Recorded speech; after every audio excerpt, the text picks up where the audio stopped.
ಇವತ್ತು ನಿಮಗೆ ಮಲರಾಯನ ಬಗ್ಗೆ ಅಷ್ಟೇ ಹೇಳ್ತೀನಿ. ಸುಮಾರು 1300 ವರ್ಷಗಳ ಹಿಂದೆ ರಾಜವಂಶಸ್ಥನಾದಂಥ ಹಳ್ಳಿ ಹೆಗ್ಗಡ್ತಿಯ ಮಗ 9 ಜನರಲ್ಲಿ ಮಲ್ಲರಾಯ ಅನ್ನುವಂಥವನೊಬ್ಬ, ಅವನೇ ಮಲರಾಯನಾದ. ನೋಡಿ, ಇಲ್ಲಿ ಹುಟ್ಟುವುದನ್ನು ಸಿಕ್ಕುತ್ತೆ. ದೈವಗಳು ಹುಟ್ಟಿದ ತವರು ಬಾರ್ಕೂರು, ಅದು ಭೂತಾಳ ಪಾಂಡ್ಯನ ಅರಮನೆ. ತುಳುನಾಡು ಒಂದು ವಿಶಿಷ್ಟತೆಯ ನಾಡು. ತನ್ನದೇ ಆದಂಥ ಸಂಸ್ಕೃತಿಯನ್ನು ಬಿಂಬಿಸ್ಕೊಳ್ತಾ ತನ್ನದೇ ಆದಂತಹ ಮಹತ್ವವನ್ನು ಪಡೆದಿರ್ತಕ್ಕಂತಹ ನಾಡು ತುಳುನಾಡು. ದೈವ ಪರಂಪರೆಯನ್ನು ಬಹಳ ಒಂದು ಉತ್ಕೃಷ್ಟತೆಯಲ್ಲಿ ಕಂಡುಕೊಂಡು ತನ್ನದೇ ಆದಂತಹ ಒಂದು ವಿಶಿಷ್ಟ ಶೈಲಿಯ ಪರಂಪರೆಯನ್ನು ಹೆಣೆದುಕೊಂಡಿರ್ತಕ್ಕಂತಹ ಭೂಮಿ ಈ ತುಳುನಾಡು. ಸುಮಾರು 2000 ವರ್ಷಗಳ ಇತಿಹಾಸ ಈ ದೈವಗಳ ಆರಾಧನೆಗಳಲ್ಲಿ ಒಂದು ಉನ್ನತವಾದಂತಹ ರೂಪದಲ್ಲಿ ಕಂಡುಕೊಂಡಿದ್ದ ಮೇಲೆ ಇತ್ತೀಚಿನ ಒಂದು 500 ವರ್ಷಗಳಿಂದಂತೂ ಆ ಭೂತಾರಾಧನೆ ಬಹಳಷ್ಟು ವಿಶೇಷ ಶೈಲಿಯಲ್ಲಿ ನಡ್ಕೊಂಡು ಬಂದಿದೆ. ಬಹಳಷ್ಟು ಜನರಿಗೆ ಇನ್ನೊಂದು ಅನುಮಾನಗಳು ಇದೆ, ಭೂತಾರಾಧನೆ ಅನ್ನಬಾರ್ದು, ದೈವಾರಾಧನೆ ಅನ್ನಬೇಕು ಅಂತ. ನಿಜವಾಗಿಯೂ ಕೂಡ ಭೂತಾರಾಧನೆಯೇ ನಿಜವಾದ ಹೆಸರು, ಮೊದಲಿಂದ ಬಂದಂಥ ಹೆಸರು. ಈಗ ಅದನ್ನು ದೈವಾರಾಧನೆ ಅಂತ ಮಾಡ್ಕೊಂಡಿದ್ದೀರಿ. ದೈವ ಶಕ್ತಿಗಳು, ಅದಕ್ಕೆ ಅದಕ್ಕೆ ಉಲ್ಲೇಖಗಳು, ಅದಕ್ಕೆ ಆದಂತಹ ವ್ಯಾಖ್ಯಾನಗಳು ಬೇರೆ ಇದೆ. ಆದರೆ ಭೂತ ಅಂತ ನಂಬಿಕೊಂಡು ಬಂದದ್ದು ಪ್ರಾಚೀನ ಕಾಲದಿಂದ ಇದೆ. ಭೂತಗಳು ಅಂತ ನಂಬಿಕೊಂಡು ಬಂದದಕ್ಕೆ ಆಧಾರಗಳಿವೆ. ಭೂತಗಳ ಅಧಿದೇವತೆ ಗಣಪತಿ ಅಂತಲೂ ಸಹ ಕರೆದದ್ದಿದೆ. ಅದೇ ರೀತಿಯಾಗಿ ಭೂತಗಳ ನಾಥ ಭೂತನಾಥ ಸ್ವಾಮಿ ಶಿವನನ್ನು ಸಹ ಕರೆದದ್ದಿದೆ. ಮಲಯಾಳಮಲ್ಲಿ ಭೂತನಾಥನನ್ನು ಅಯ್ಯಪ್ಪ ಸ್ವಾಮಿಯನ್ನಾಗಿ ಕರೆದಿದ್ದಾರೆ. ಭೂತನಾಥ ಸದಾನಂದ ಸರ್ವಭೂತ ದಯಾಪರ ರಕ್ಷ ರಕ್ಷ ಮಹಾಭಾವೋ ಶಾಸ್ತ್ಯ ತುಭ್ಯಂ ನಮೋ ನಮಃ ಅಂತ ಕರೀತಾರೆ. ಅದೇ ರೀತಿಯಾಗಿ ಗಜಾನನಂ ಭೂತಗಣಾದಿ ಸೇವಿತಂ ಕಪಿತ್ತ ಜಂಬೂ ಫಲಸಾರ ಭಕ್ಷಿತಂ ಅಂತ ಗಣಪತಿ ಕರಿತೀವಿ.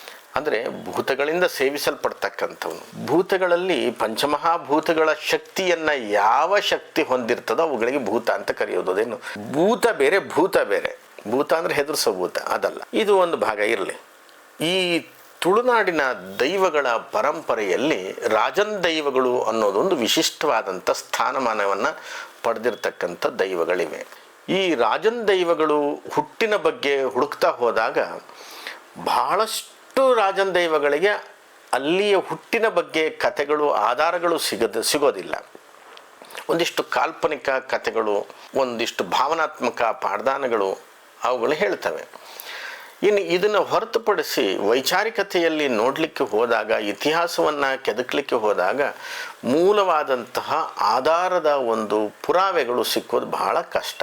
ಅಂಥದ್ರೊಳಗೂ ಕೂಡ ಈ ರಾಜನ್ ದೈವಗಳನ್ನು ಕರೆಯಲ್ಪಟ್ಟಿದ್ದು ಹೇಗೆ ಅಂತಂದರೆ, ಬಾರ್ಕೂರಿನ ರಾಜವಂಶಸ್ಥರೇ ಮರಿಮೊಮ್ಮಕ್ಕಳುಗಳು 9 ಜನ ದೈವಗಳಾಗಿ ಹೋದರು ಅನ್ನುವಂತಹ ಒಂದು ಕತೆ ಸೌರಾಷ್ಟ್ರ ಚರಿತ್ರೆಯಲ್ಲಿ ಕಂಡುಬರ್ತದೆ.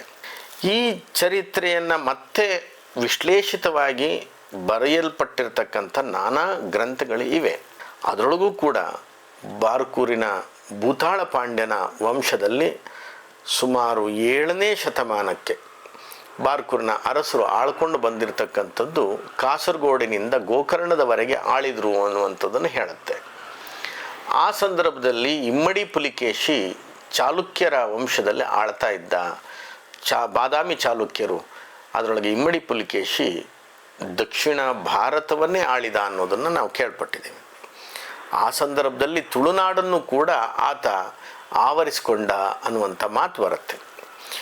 ಆಗ ಈ ಅಳುಪರ ರಾಜವಂಶಸ್ಥರು ಮಕ್ಕಳು ದೈವಗಳನ್ನು ಆರಾಧನೆ ಮಾಡಿ ಏನು ಸಾರ್ಥಕ ಆಯಿತು, ಪುಲಿಕೇಶಿ ನಮ್ಮನ್ನು ಎಲ್ಲವನ್ನೂ ಆತ ಆವರಿಸಿಕೊಂಡಿದ್ದಾನೆ, ಗೆದ್ದುಕೊಂಡಿದ್ದಾನೆ, ಇನ್ನು ನಾವು ದೈವಗಳನ್ನು ಆರಾಧನೆ ಮಾಡುವ ಪ್ರಯೋಜನ ಇಲ್ಲ ಅಂಥೇಳಿ ದೈವಗಳನ್ನು ಆರಾಧನೆ ಮಾಡೋದು ಬಿಟ್ಬಿಡ್ತವ್ರೆ. ಬಿಟ್ಟಾಗ ಅಲ್ಲಿನ ಆಸ್ಥಾನದ ದೈವವಾಗಿದ್ದಂತಹ ಅಳಿಯಕಟ್ಟಿನ ಬೋಧನೆ ಮಾಡಿರ್ತಕ್ಕಂಥ ದೈವವಾದಂತಹ ಕುಂಡೋದರ ದೈವ, ಹಾಗೆ ಬಾರ್ಕೂರಿನ ರಾಜವಂಶಸ್ಥವಲ್ಲಿ ರಾಜನ್ ದೈವದ ಸ್ಥಾನಮಾನವನ್ನು ಪಡೆದು ಸಂಪೂರ್ಣವಾಗಿ ಎಲ್ಲ ಒಂದು ಶಕ್ತಿಯನ್ನಾಗಿ ಕಂಡುಕೊಂಡಿರತಕ್ಕಂಥ ಪಂಜುರ್ಲಿ ದೈವ, ಹಾಗೆ ಕಾಳಿಕಾದೇವಿಯ ಆರಾಧನೆಯ ಮುಖಾಂತರ ಕಂಡುಕೊಂಡಂತಹ ಬಾರ್ಕೂರಿನ ಸ್ಥಾನದಲ್ಲಿ ಸ್ಥಾನವನ್ನು ಪಡೆದಂಥ ಮೈಸಂದಾಯ ದೈವಗಳು ಕೋಲದಲ್ಲಿ ಭಾಳ ಘೋರವಾದಂಥ ಶಾಪವನ್ನು ಕೊಡ್ತಾವಂತೆ. ನಮ್ಮನ್ನು ನೀವು ತಿರಸ್ಕರಿಸಿದ್ರಿಂದ ನೀವುಗಳೇ ಗುದ್ದಾಡಿ ಹೋರಾಡಿ ಸತ್ತು ದೈವಗಳಾಗಿ ಅಂತ. ರಾಜಕುಮಾರಗಳು ಅವರವರೇ ಹೋರಾಡಿ 9 ಜನರು ಕೂಡ ದೈವಗಳಾಗ್ಬಿಡ್ತವೆ. ಮಲ್ಲಂದಾಯ, ಮಾರಂದಾಯ, ಜಾರಂದಾಯ, ಕೊಡಿಮಣಿತಾಯ, ಕುಕ್ಕಿನಂದಾಯ, ದುಗ್ಗಾಲಾಯ, ಮಗರಂದಾಯ, ಹೀಗೆ ಮಲರಾಯ, ಈ ರೀತಿಯಾಗಿ ದೈವಗಳಾದವು ಅಂತ. ಪೊಳಲಿ ಶೀನಪ್ಪ ಹೆಗಡೆಯವರ ಪುಸ್ತಕದಲ್ಲಿ ಈ ರಾಜವಂಶಸ್ಥನಾದಂಥ ಹಳ್ಳಿ ಹೆಗ್ಗಡ್ತಿಯ ಮಗ 9 ಜನರಲ್ಲಿ ಮಲ್ಲರಾಯ ಅನ್ನುವಂಥವನೊಬ್ಬ, ಅವನೇ ಮಲರಾಯನಾದ ಅನ್ನೋದನ್ನು ಬರೀತಾರೆ. ನೋಡಿ, ಇಲ್ಲಿ ಹುಟ್ಟುವುದನ್ನು ಸಿಕ್ಕತ್ತೆ ನಿಮಗೆ. ಇಷ್ಟೂ ದೈವಗಳಿದಾವಲ್ಲ, ಜಾರಂದಾಯ ಆಗಲಿ, ದುಗ್ಗಾಲಾಯ ಆಗಲಿ, ಮಗರಂದಾಯ ಆಗಲಿ, ಕೊಡಿಮಣಿತಾಯ ಆಗಲಿ, ತುಳುನಾಡಿನಲ್ಲಿ ಬಹಳ ವಿಶೇಷ ಶಕ್ತಿಯನ್ನು ಹೊಂದಿರತಕ್ಕಂಥ ದೈವಗಳು, ಅಷ್ಟೇ ಸತ್ಯವಾದಂಥ ದೈವಗಳು, ದೊಡ್ಡ ದೊಡ್ಡ ಕ್ಷೇತ್ರಗಳಾಗಿ ಬೆಳೆದಿರ್ತಕ್ಕಂಥ ದೈವಗಳು. ಆ ದೈವಗಳ ಕ್ಷೇತ್ರಗಳಲ್ಲಿಯೂ ಕೂಡ ಅಲ್ಲಿಯ ಹುಟ್ಟನ್ನು ಹೇಳೋದಿಲ್ಲ. ಆ ದೈವಗಳು ಹುಟ್ಟಿದ ತವರು ಬಾರ್ಕೂರು, ಅದು ಭೂತಾಳ ಪಾಂಡ್ಯನ ಅರಮನೆ. ಈ ರಾಜಕುಮಾರರುಗಳು ದೈವಗಳಾಗಿ ತೆಂಕಿಗೆ ಹೋಗ್ತವೆ. ತೆಂಕಿಗೆ ಸ್ಥಳವನ್ನು ಅರಸ್ಕೊಳ್ತಾ ಹೋದಾಗೆ ಹೀಗೆ ಮಲರಾಯನೂ ಕೂಡ ಹೊರಟ ಅಂತ. ಇವತ್ತು ನಿಮಗೆ ಮಲರಾಯನ ಬಗ್ಗೆ ಅಷ್ಟೇ ಹೇಳ್ತೀನಿ. ಮಲರಾಯ ಬಾರ್ಕೂರು ಸೀಮೆಯಿಂದ ಹೊರಟಂತಹ ಆ ದೈವ ಎಷ್ಟು ವರ್ಷದ ಹಿಂದೆ? ಸುಮಾರು 1300 ವರ್ಷಗಳ ಹಿಂದೆ. ನೋಡಿ, ಈಗ ನೀವು ಯಾವುದೇ ಕ್ಷೇತ್ರಗಳು, ಮಲರಾಯನ ಕ್ಷೇತ್ರಗಳನ್ನು ತಗೊಳ್ಳಿ, ಅಲ್ಲಿಯ ಐತಿಹ್ಯ ಹೇಳೋದು 500 ವರ್ಷ, 700 ವರ್ಷ, 800, 900 ಅಷ್ಟೆ, ಹೆಚ್ಚಂದ್ರೆ 1000 ವರ್ಷ. ಆದರೆ ಮಲರಾಯ ಹುಟ್ಟಿ ಅದಕ್ಕೂ 300 ವರ್ಷಗಳ ಹಿಂದೆ ಬಾರ್ಕೂರನ್ನು ತೊರೆದು ಆತ ತೆಂಕಿಗೆ ಬಂದಾಗ ಮೊಟ್ಟ ಮೊದಲಿಗೆ ಕೆಲವೊಂದು ಪುರಾವೆಗಳ ಮುಖಾಂತರ ಕಾಣಸಿಗ್ತಕ್ಕಂಥದ್ದು, ಆತ ಸೋಮೇಶ್ವರದ ಈ ಮಾಗಣಿಯ ಶಿವನನ್ನು ದರ್ಶನವನ್ನು ಮಾಡಿದ ಅನ್ನುವಂಥ ಒಂದು ಮಾತನ್ನು ಕಾಣ್ತೀವಿ. ಉಳ್ಳಾಲದ ಸೋಮೇಶ್ವರ ದೇವಸ್ಥಾನದಲ್ಲಿ ಮಲರಾಯ ತನ್ನ ಅಸ್ತಿತ್ವವನ್ನು ಕಂಡು ಶಿವನ ಸಾನ್ನಿಧ್ಯದಲ್ಲಿ ತನ್ನ ಶಕ್ತಿಯನ್ನು ಪ್ರಕಟಿಸಿದ ಅಂತ. ಇದು ಹೇಗೆ ಅಂತನ್ನೋದಕ್ಕೆ ಒಂದು ಉಲ್ಲೇಖ ಬರುತ್ತೆ. ಉಳ್ಳಾಳದ ರಾಣಿ ಅಬ್ಬಕ್ಕನ ಮೂಗುತಿ ಕಳೆದು ಹೋದಾಗ ಅವಳು ಮಲರಾಯನನ್ನೇ ಬೇಡ್ಕೊಂಡಿದ್ಲು, ನನ್ನ ಮೂಗುತಿ ವಾಪಸ್ಸು ಸಿಕ್ಕಬೇಕು, ನಿನಗೆ ಪೂಜೆಯನ್ನು ಕೊಡ್ತೇನೆ ಅಂತ. ಆಗ ಮುಂಡು ಪೂಜಾರಿ ಅದನ್ನು ಭಕ್ತಿಯಿಂದ ಆರಾಧನೆ ಮಾಡಿ ಮಲರಾಯನಿಗೆ ಪೂಜೆ ಸಲ್ಲಿಸಿದ. ರಾಣಿ ಅಬ್ಬಕ್ಕಳ ಮೂಗುತಿ ಕಳೆದು ಹೋಗಿದ್ದು ಸಿಕ್ಕಿದ್ದಕ್ಕೆ ಅವಳು ಆ ಸ್ಥಾನವನ್ನು ಮಲರಾಯನಿಗೆ ಒಂದು ಕೊಡ್ತಾಳೆ. ಅದು ಅಲ್ಲದೆ ಜಾಗವನ್ನು ಕೂಡ ಉಂಬಳಿಯನ್ನು ಬಿಡ್ತಾಳೆ ಅನ್ನುವಂಥದ್ದನ್ನು ಇತಿಹಾಸ ಹೇಳುತ್ತೆ. ಇದು ಅಷ್ಟೇ ಅಲ್ಲ, ಬಾರ್ಕೂರಿನಿಂದ ಹೊರಟಂತಹ ಈ ಮಲರಾಯ ದೈವ ಹೇಳಿ ಕೇಳಿ ಅರಸ ರಾಜಕುಮಾರ ತಾನೇನೋ ತನ್ನ ಭೌತಿಕ ಶರೀರವನ್ನು ಬಿಟ್ಟು ಅಗೋಚರ ಶಕ್ತಿಯಾಗಿ, ಅತಿಮಾನುಷ ಶಕ್ತಿಯಾಗಿ ಬೆಳೆದು ನಂತರ ಹೊರಟು ಬಂದಿರತಕ್ಕಂತಹ ಈ ಮಲರಾಯ, ಆತ ಈ ಬೊಳ್ನಾಡು ಗುತ್ತಿನಲ್ಲಿ ಬಲ್ಲಾಳರು ಅಂತ ಇದ್ದಂಥವರು ಅಷ್ಟೊಂದು ಧರ್ಮಿಷ್ಠರಾಗಿರಲಿಲ್ಲ. ಆ ಸಂದರ್ಭದಲ್ಲಿ ಅವರು ದುಷ್ಟತನವನ್ನು ಸಹ ಮಾಡ್ತಾ ಇದ್ದರು. ಆ ಸಂದರ್ಭದಲ್ಲಿ ಈ ಬಲ್ಲಾಳರನ್ನೇ ವಧಿಸ್ತಕ್ಕಂತಹ ಒಂದು ಕರ್ತವ್ಯವನ್ನು ಈ ಮಲರಾಯ ಮಾಡ್ತಾನೆ ಅನ್ನೋದನ್ನು ಸಹ ಉಲ್ಲೇಖದಲ್ಲಿ ಕಾಣ್ತೀವಿ. ಇದೇ ಬಲ್ನಾಡು ಗುತ್ತಿನಿಂದ ಸ್ವಲ್ಪ ದೂರದಲ್ಲಿ ಬಯಲಿನಲ್ಲಿ ಒಂದು ಅಣ್ಣ ತಮ್ಮಂದರು ನಡ್ಕೊಂಡು ಬರ್ತಾ ಇರಬೇಕಾದ್ರೆ ಒಂದು ಕೊಪ್ಪರಿಗೆ ಸಿಗ್ತದೆ. ಅದನ್ನು ಎತ್ತಲಿಕ್ಕೆ ಅಣ್ಣ ತಮ್ಮಂದರು ಪ್ರಯತ್ನ ಪಡ್ತಾರೆ, ಆಗೋದಿಲ್ಲ. ಆಗ ಅಣ್ಣನಿಗೆ ನೆನಪಾಗತ್ತಂತೆ, ಮಲಾರ ದೈವ ಇದೆ, ಅದನ್ನು ಪ್ರಾರ್ಥನೆ ಮಾಡಿ ಎತ್ಕೊಂಡ್ರೆ ಆಗ್ಬೋದು ಅಂಥೇಳಿ ಪ್ರಾರ್ಥನೆ ಮಾಡಿ ಎತ್ತಿದಂತೆ ಕೊಪ್ಪರಿಗೆ ಎತ್ಕೊಂಡು ಬಂದ. ಅವಾಗ ಎಲ್ಲರೂ ಅದನ್ನು ಆ ಘಟನೆಯನ್ನು ಕೇಳಿದಾಗ ಮಲ್ಲಾರು ಮಲ್ಲಾರು ಮಲ್ಲಾರ ಅಂದರೆ ದೊಡ್ಡವರು ಅಂತ ಕರೆದು ಅದು ಮಲ್ಲಾರ ಹೆಸರೇ ಬಂದ್ಬಿಡ್ತು ಅನ್ನೋದನ್ನು ಹೇಳ್ತಾರೆ. ಇದೇ ಅಣ್ಣನಿಗೆ ಒಂದು ಯೋಗ ಆ ಮಲ್ಲಾರ ದೈವ ಕೊಡುತ್ತೆ. ಅಲ್ಲಿ ಒಂದು ಮನೆಯನ್ನು ಮಾಡ್ತಾರೆ, ಬೀಡಾಗತ್ತೆ. ಅದೇ ಮಲಾರು ಬೀಡು.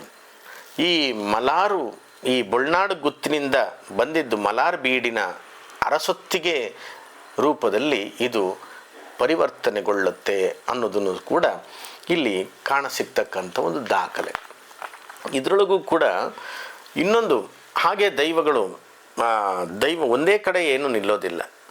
ಅಲ್ಲಿ ಒಲಿದು ಅಲ್ಲಿಯ ಒಂದಿಷ್ಟು ಗುತ್ತು ಮನೆಯನ್ನು, ಅಲ್ಲಿಯ ಒಂದಿಷ್ಟು ಭಕ್ತರನ್ನು ಒಲಿದ ನಂತರ ಕೆಲವೊಂದು ಕಾರಣಿಕೆಗಳನ್ನು ಬೇರೆ ಬೇರೆ ರೂಪದಲ್ಲಿ ತೋರಿಸ್ಕೊಳ್ತಕ್ಕಂಥದ್ದನ್ನು ನಾವು ಉಲ್ಲೇಖಗಳನ್ನು ಕಾಣ್ತೀವಿ. ಯಾವ್ಯಾವ ರೂಪದಲ್ಲಿ ಕಂಡುಕೊಂಡು ಆಯಾ ರೂಪದಲ್ಲಿ ನಾವು ದೈವಗಳನ್ನು ಆರಾಧನೆ ಮಾಡತಕ್ಕಂಥದ್ದು ಕೂಡ ಆಯಾ ಪ್ರಾಂತ್ಯಕ್ಕೆ ಸೀಮಿತವಾಗಿ ಕಾಣಸಿಗ್ತಕ್ಕಂಥದ್ದು.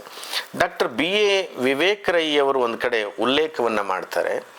ಅದು ಏನಂತಂದರೆ, ಈ ಬಂಟ್ವಾಳ ತಾಲೂಕಿನ ಮಲಾರ್ಬೀಡಿನ ಬಲ್ಲಾಳರು ಕೇಪಾಡಿ ದೈವಸ್ಥಾನದಿಂದ ತನ್ನ ಊರಾದಂತಹ ಮಲಾರಿಗೆ ಪಂಜುರ್ಲಿ ದೈವವನ್ನು ತರ್ತಾರೆ. ಈ ಮಲರಾಯನ ಜೊತೆಯಲ್ಲಿ ಪಂಜುರ್ಲಿಯನ್ನು ಸಹ ತಂದಿಡ್ತಾರೆ ಅಂತ. ಮಲರಾಯನಿಗೂ ಪಂಜುರ್ಲಿಗೂ ಒಂದು ಹತ್ತಿರದ ಸಾಮೀಪ್ಯ ಬಾರ್ಕೂರಿನಿಂದಲೇ ಇತ್ತು ಅನ್ನೋದನ್ನು ಕಂಡುಕೊಳ್ತೇವೆ. ಈ ಮಲ್ಲರಾಯ ಅನ್ನುವಂತಹ ರಾಜಕುಮಾರ ಪಂಜುರ್ಲಿಯನ್ನು ಪ್ರತಿಮವಾಗಿ ಆರಾಧನೆ ಮಾಡ್ತಾ ಇದ್ದ. ಪಂಜುರ್ಲಿಯ ರೂಪವನ್ನೇ ತಾನು ಇಷ್ಟಪಡ್ತಿದ್ದ. ಅದೇ ರೂಪದಲ್ಲಿ ಮಲರಾಯನಿಗೂ ಕೂಡ ಹಂದಿಯ ಮುಖವನ್ನೇ ಸಹ ಧರಿಸ್ತಕ್ಕಂಥದ್ದನ್ನು ಇಲ್ಲಿ ಕಾಣಸಿಗ್ತಕ್ಕಂಥದ್ದೊಂದು ವೈಶಿಷ್ಟ್ಯ. ಇದಲ್ಲದೆ ನಾವು ಈ ಉಲ್ಲೇಖವನ್ನು ಯಾವುದು ಮಲಾರ್ ಪಂಜುರ್ಲಿಯ ಉಲ್ಲೇಖವನ್ನು ಬನ್ನಂಜೆ ಬಾಬು ಅಮೀನ್ ಅವರ ಪುಸ್ತಕದಲ್ಲಿಯೂ ಕೂಡ ಉಲ್ಲೇಖವನ್ನು ಕಾಣ್ತೇವೆ. ಇದಲ್ಲದೆ ಇನ್ನೊಂದು ಯಾವ ರೀತಿಯಾಗಿ ನಾವು ಬೊಳ್ನಾಡು ಗುತ್ತಿನಿಂದ ಬಂದದ್ದನ್ನು ನಾವು ಕಂಡು ಮಲಾರ್ ಬೀಡಿನಿಂದ ಬಂದಂಥ ಮಲರಾಯ ಹಾಗೆ ಮುಂದೆ ಶೀಂಟೂರು ಮನೆತನದಲ್ಲೂ ಸಹ ತನ್ನ ಪ್ರಭಾವವನ್ನು ಬೀರಿರುವುದಕ್ಕೆ ಉಲ್ಲೇಖಗಳು ಕಾಣ್ತದೆ. ಆಗಿನ ಕಾಲದಲ್ಲಿ ಅಲ್ಲಿಯ ಬಂಟ ಮನೆತನದಲ್ಲಿ ಹುಟ್ಟಿರ್ತಕ್ಕಂತಹ ಕುಂಜಿಮರ್ಮಾಲ್ ಅನ್ನುವಂಥ ಒಂದು ಹೆಣ್ಣುಮಗಳು ಈ ಮಲಾರ ಅಥವಾ ಮಲರಾಯನನ್ನು ಬಹಳ ಭಕ್ತಿಯಿಂದ ಆರಾಧನೆಯನ್ನು ಮಾಡಿದ್ಲು ಅಂತ. ಅವಳು ಆ ಹೆಗ್ಗಡ್ತಿಯಾದಂಥವಳು ಆ ಶಿಂಟೂರು ಮನೆತನದ ಯಜಮಾನಿಕೆಯನ್ನು ಸಹ ಮಾಡಿಕೊಂಡು ಬಂದಂಥವಳು. ಅಂದರೆ ಈ ದೊಡ್ಡ ದೊಡ್ಡ ಅರಸೊತ್ತಿಗೆಯ ಪಾಲುದಾರರಾಗ್ತಾ ಹೋಗ್ತಾರೆ. ಭಾಗ ಆಗ್ತಾ ಒಂದೊಂದು ಗುತ್ತುಗಳು, ಬೀಡುಗಳು ಹೀಗಾಗ್ತಾ ಹೋಗ್ತಕ್ಕಂಥದ್ದು ಸರ್ವೇ ಸಾಮಾನ್ಯ.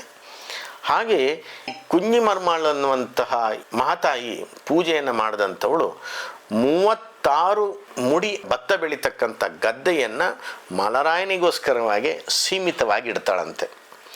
ಒಂದು ಬಂಡಿಯನ್ನು ಮಾಡಿಸಿ ಆ ಬಂಡಿಯನ್ನು ಎಳಿಲಿಕ್ಕೆ ಒಂದು ಹಗ್ಗದ ಖರ್ಚಿಗೋಸ್ಕರ ಒಂದು ಗದ್ದೆಯನ್ನು ಬಿಡ್ತಾಳಂತೆ. ನೋಡಿ ಅವಳಿಗೆ ಎಷ್ಟು ಭಕ್ತಿ ಇತ್ತು ಅಂತ. ಹಾಗೆ ಆ ಮನೆತನದವರು ನಡೆಸ್ಕೊಂಡು ಬರ್ತಕ್ಕಂಥ ಆರಾಧ್ಯ ದೈವ ಮಲರಾಯನಾಗಿ ಬೆಳೀತಾ ಬರ್ತಾನೆ. ಆಮೇಲೆ ಇದಕ್ಕೆ ಪಾಡ್ದಾನಗಳು ಸಹ ಭಾಳಷ್ಟು ಸಿಗದೇ ಇದ್ದರೂ ಕೆಲವೊಂದು ಪಾಡ್ದಾನಗಳಲ್ಲಿ ಉಲ್ಲೇಖವನ್ನು ಈ 1001 ದೈವಗಳು ಅನ್ನುವಂಥ ಪುಸ್ತಕದಲ್ಲಿ ಲಕ್ಷ್ಮೀ ಪ್ರಸಾದ್ ಅವರು ಬರೆದಿದ್ದಾರೆ. ಅದಲ್ಲದೆ ಈ ದೈವಗಳಲ್ಲಿ ಅದರೊಳಗೂ ಈ ಮಲರಾಯನನ್ನು ಪೂಜೆ ಮಾಡ್ತಕ್ಕಂತಹ ರೂಪ ಪಂಜುರ್ಲಿಯ ರೂಪದಲ್ಲೇ, ಹಂದಿಯ ಮುಖದ ರೂಪದಲ್ಲೇ ಈ ದೈವವನ್ನು ಪೂಜೆ ಮಾಡ್ತಾ ರಾಜನ್ ದೈವವಾಗಿ ಕರಿತಕ್ಕಂತಹ ಈ ದೈವ ಮೂಲತಃ ಭೂತಾಳ ಪಾಂಡ್ಯನ ವಂಶಸ್ಥ ಅನ್ನೋದು ಸತ್ಯದ ಮಾತು. ಹಾಗಾಗಿ ಈ ರಾಜವಂಶಸ್ಥನ ದೈವಗಳಲ್ಲಿ, ರಾಜನ್ ದೈವಗಳಲ್ಲಿ 9 ಜನ ರಾಜನ್ ದೈವಗಳಲ್ಲಿ ಪ್ರಮುಖವಾಗಿರ್ತಕ್ಕಂಥ ಒಂದು ರಾಜನ್ ದೈವ ಮಲರಾಯ. ಈ ತುಳುನಾಡಿನ ಒಂದು ಹಿರಿಮೆಯ ಹಾಗೆ ನೋಡಿ, ಒಂದು ಕಾಲದಲ್ಲಿ ಪುಸ್ತಕಗಳೇ ಇಲ್ಲದೆ ಇದ್ದಂತಹ ಕಾಲದಲ್ಲಿ ಈ ದೈವಗಳು ತನ್ನ ಮೆರುಗನ್ನು ತೋರಿಸ್ಕೊಂಡಿರ್ತಕ್ಕಂಥ ಒಂದು ಅಂಶ. ಆಗಿನ ಒಂದು ಭಾವನಾತ್ಮಕವಾಗಿರ್ತಕ್ಕಂಥ ಲೋಕ ಆಗ ಕಂಡುಕೊಂಡಂತಹ ಸತ್ಯಗಳು, ತನ್ನಲ್ಲಿ ಗೋಚರವಾದಂತಹ ರೂಪಗಳು, ಆಯಾ ಸ್ಥಳಗಳು, ಆ ಸ್ಥಳಗಳಿಗೆ ದೈವಕ್ಕೂ ಹೆಸರಿಗೆ ಜಾಯಿಂಟ್ ಆಗಿ ಹೊಸ ಹೆಸರು ಆ ದೈವಕ್ಕೆ ಬಂದಿರತಕ್ಕಂಥದ್ದು. ಆಮೇಲೆ ಯಾರ್ಯಾರ ಮನೆಯಲ್ಲಿ ಯಾರ್ಯಾರ ಪೂಜೆಯನ್ನು ಪಡ್ಕೊಂಡು ಆಯಾ ಗ್ರಾಮ್ಯದ ಒಂದು ಹಾಡಿನಲ್ಲಿ ಬಂದು ಹೋಗ್ತಕ್ಕಂಥದ್ದು. ಈ ಥರ ನಾನಾ ಥರದ ಒಂದು ಸ್ಥಳ ಪುರಾಣಗಳು, ಪ್ರಾಂತ್ಯ ಪುರಾಣಗಳು, ಹಾಗೆ ಆಯಾ ಬೀಡಿನ ಪುರಾಣಗಳು ಸಹ ಇವೆ. ಅಂದರೆ ನಾವು ಹೇಳಿದ್ದೇನೆ ಇಷ್ಟೇ ಸತ್ಯ ಮತ್ತೆಲ್ಲ ಸುಳ್ಳು ಅನ್ನೋದಕ್ಕೆ ಆಗೋದಿಲ್ಲ. ನಮಗೆ ಕಂಡುಕೊಂಡಂಥದ್ದು ಅಂದರೆ ನಾವು ಕಲೆಕ್ಟ್ ಮಾಡಿದಾಗ ಸಿಕ್ಕಂತಹ ಒಂದಿಷ್ಟು ಅಂಶಗಳನ್ನು ನಿಮ್ಗೆ ಹೇಳಿದ್ದೇವೆ. ಮುಂದಿನ ಇನ್ನೊಂದು ದೈವಗಳ ಬಗ್ಗೆ ಮತ್ತೆ ಮಾತಾಡ್ತೇವೆ.